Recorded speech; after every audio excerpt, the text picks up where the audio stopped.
It's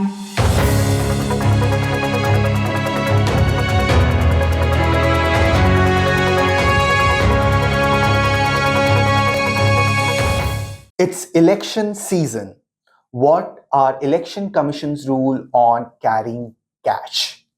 India will turn into an aging society in next 3 decades. What should policymakers ensure? And governor's role in news once again. Why? Hello everyone, I am Srivastava and I'm here with the 3 must reads from the Indian Express today. Today is March 29 or 29th March और जैसे कि मैं हमेशा कहता रहता हूँ कि election season है, जब भी आप न्यूज़पेपर खोलेंगे there will be a lot of news related to elections, politicians, political parties. These are the news makers these days. But that doesn't mean that you stop reading the newspaper because कभी कभी in news के बीच में एक बहुत potential question बन जाता है जो कि for every competitive examination at every stage of your exam can be a valid potential question.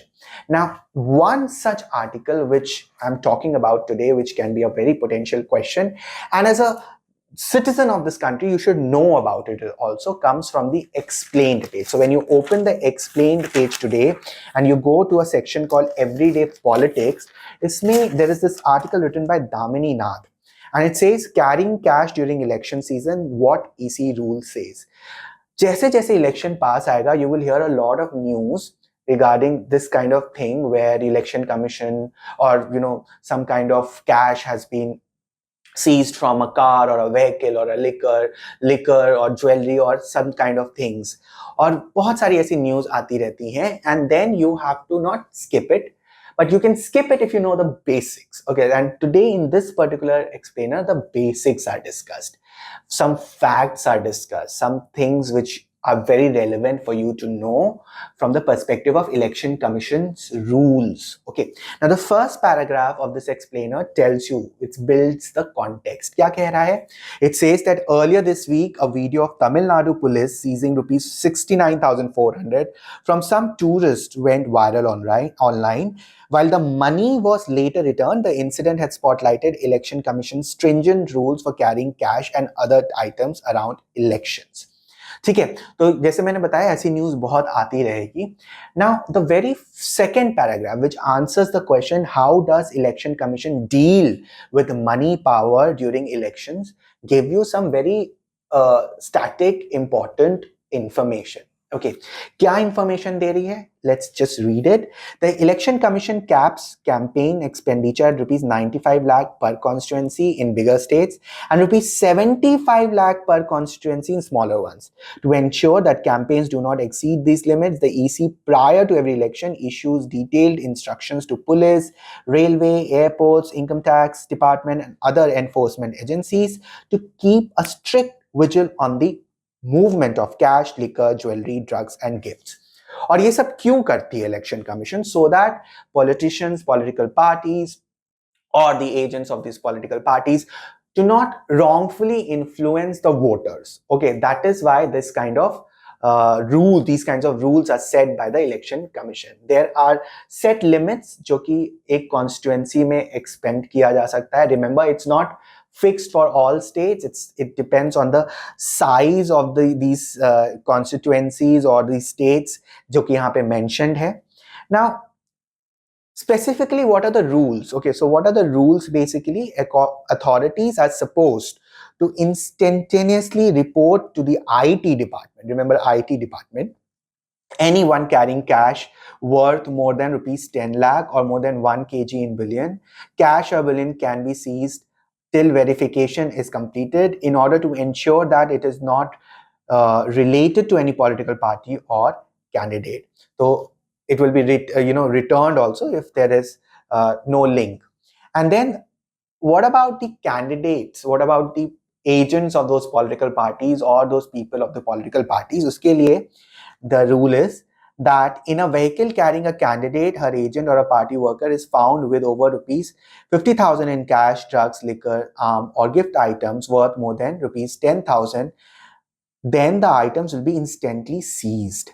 If during checking there is any suspicion of a crime, the seizure will be done under the Criminal Procedure Code. When it comes to carrying liquor across the state borders, the excise laws of the respective state apply. Okay, so I hope you have understood that what are the rules in general. तो इसको generally आपको पता होना चाहिए. Remember, there is a district level committee to look at the grievances in order to avoid inconvenience to the public and genuine persons. Okay, so there is a district level committee which looks into the grievances wala part. So therefore, this one small explainer becomes important from the perspective of the election season, general knowledge, and a very important knowledge which you should know. Now, my second pick comes directly from the editorial. Now, there is this very small editorial, but with a very important headline, and that is related to the fall in the fertility rate. Now, see, young and the old, that's what the headline says, and the excerpt says, Lancet report on fall in fertility rate in India should alert policymakers to aging population's needs. Now, before going deep into the editorial, दो चीजें आपको ध्यान में रखना चाहिए कि fall of fertility rate will definitely impact the working age population. एक चीज. And when we are talking about fall in fertility rate, the second thing we should come to your mind is the aging population. ठीक है, तो अगर ageing population पूछ रहा है तो फॉल इन फर्टिलिटी रेट के बारे में आइडिया होना चाहिए, and vice versa. Okay, so even if one is asked, the other is not asked, you should know that both are relevant and both are being addressed. Now look at the first few lines here. India will turn into an aging society in the next 3 decades, according to a report in the Lancet. The medical journal has flagged that India's TFR, that is total fertility rate, the average number of children born to a woman, will fall to 1.29 in 2050. 1 in 5 persons in India will be above the age of 60 in 2050. Now, remember, this is a very important report. Lancet report is a very important report, and here we are talking about the total fertility rate. Now, इस explainer में, इस editorial में already TFR discuss किया गया, but अगर मैं generally बात करूं in simple language, so total fertility rate represents the number of children that would be born to a woman if she were to live to the end of her childbearing years and bear children in accordance with age-specific fertility rates of the specified year. Okay. Now, ये जो definition है, इसको मैंने, इसके लिए मैंने कोई बहुत rocket science nahi chahiye. You have to pick up these words from the editorial and just try to Google or go to an authentic source where such kind of definitions are given word to word in a simple language, and just note it down and you'll be able to understand. Now, when we talk about this Lancet report, this is not the first time that any report is telling us about it. In fact, in this particular editorial, it is told that UNPF, or the United Nations Population Fund's India Aging Report, has also projected that the number of elderly in India will be more than double from 149 million in 2022 to 347 million by mid-century. Okay. Now, ये जो बात हम कर रहे हैं यहाँ पे, that also has a global experience. Okay, so if you will go globally, you will find that China, where working age population, is declining or is decreased, the total fertility rate of China by last year is recorded the lowest. Okay, so working population, in fact, has contracted by more than 40 million. Okay, so you're seeing that, and therefore there are a lot of policy measures which they are doing in this regard.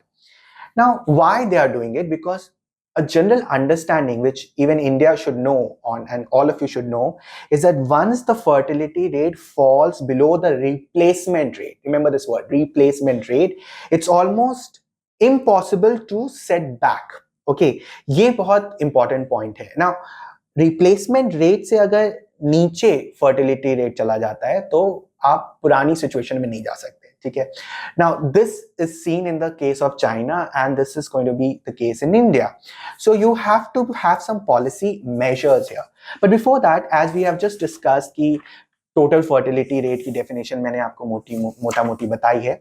When we are talking of replacement level fertility, so total fertility rate of about 2.1 children per woman is called replacement fertility level fertility, and TFR lower than 2.1 children per woman indicates that a generation is not producing many children, not enough children to replace itself. Okay, and therefore there is going to be a outrightly reduction in population. Now, from the perspective of reduction in population, if you see, you may think it's a good thing, but then it's going to affect the working age population, and it's going to increase the aging population of the country. Now, here is the point that what should policymakers do? So, because we should not wait or waste time, okay, putting policies or putting things in place. In order to maximize India's demographic dividend, we have to take up certain steps. We have to overcome skill deficit. We have to plug in gaps of knowledge economy and generate jobs outside agriculture that must not be low paid informal jobs but in the formal sector. तो ये तीन चीज तो important है, but at the same time aging population के लिए adequate social security, which is one. Then second, healthcare provision, number two. And number three, create opportunity to harness their skills efficiently. Okay, तो ये तीन चीज elderly population के लिए करना बहुत जरूरी है, and policy makers should think about it. But other than that, there are very important lines which I'm going to read. The varying TFR rates across India and India could present the country's planners with a somewhat unique challenge. In fact, there are already signs that parts of South India and West India are graying faster than those in the north. Very important line, okay? Policymakers must be ready to understand the demographic shift in all its dimension and prepare for the change. So you see, region-wise also there is a difference, and these information can be brought in use for the public, for creating some policies in this regard. So very important editorial, small but very informative, very essential. आपको जरूर पढ़ना चाहिए.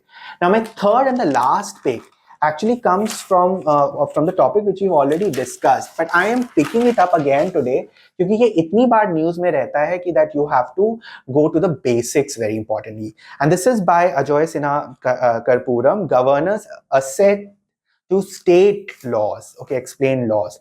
Now, why is it important? Because Kerala has moved the Supreme Court against the withholding of assent to bills by the President and Governor over the past year.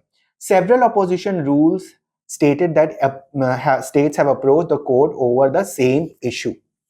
Now, if you read the excerpt, you don't need to read the first two paragraphs, and you should not, I personally believe that you should not go into the wider what is happening in different states. But basics are very important for your knowledge and examination here.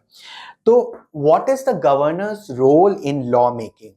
Okay, and what is the president's role in this process? There are two aspects which you must know.